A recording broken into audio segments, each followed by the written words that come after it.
ก่อนอื่นต้องขอตีลังกา3ตลบนบ3บาทก่อนจะรับชมวิดีโอกรุณากดไลค์กดแชร์กด Subscribe ให้แก่ส่งวิทยาประมวลเข้าใจสบายดีหมดทุกคนวันนี้ข้าพเจ้าจะพาออกไปเอากล้องถ่ายรูปหรือว่ากล้องถ่ายวิดีโอความคมชัดระดับ 4K เนาะซึ่งเราได้สั่งมามือวานตอนเช้าตอนแรงวันกี้นี้เขาจะโทรหาแล้วว่าให้ไปเอาเครื่องเพราะว่าเครื่องมาฮอดแล้วเนาะเดี๋ยวเขาจะได้ออกไปกันเลย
ได้แล้วเนาะ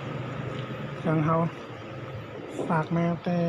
นครหลวงเวียงจันทร์บริษัทส่งเครื่องเนาะเดี๋ยวเขากลับไปแกะเบิ้งกองเครื่องพร้อมกันเนาะอยู่เฮือนเด้อจักหน่อยเนาะเดินทางก่อนตอนนี้เขากำลังขี่รถกลับเฮือนเนาะเดี๋ยวไปฮอดกันแล้วเขาแกะเบิ้งเครื่องกันเนาะ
อย่างเดียว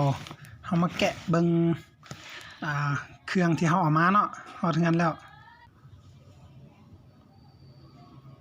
ลักษณะหน้าตาของกล้องมันก็จะเป็นลักษณะแบบนี้เนาะ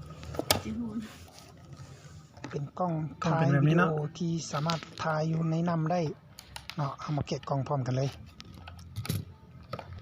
ส่วนสกอตมันใส่ก่อน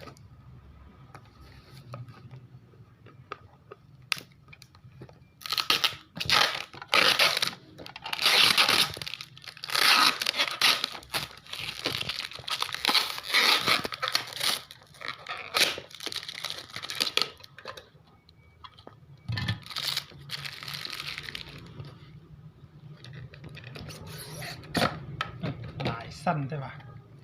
แหล่นายไวๆนี่บรรณาทานจะได้หับชมละครสั้นตลกส่วนหัวและเสียงเพลงมันม้วนจากทางลียาพามวลขอขอบใจที่บรรณาทานหับชมคลิปกรุณากดไลค์กดแชร์ให้เป็นประโยชน์ขอขอบใจอีกครั้งหนึ่ง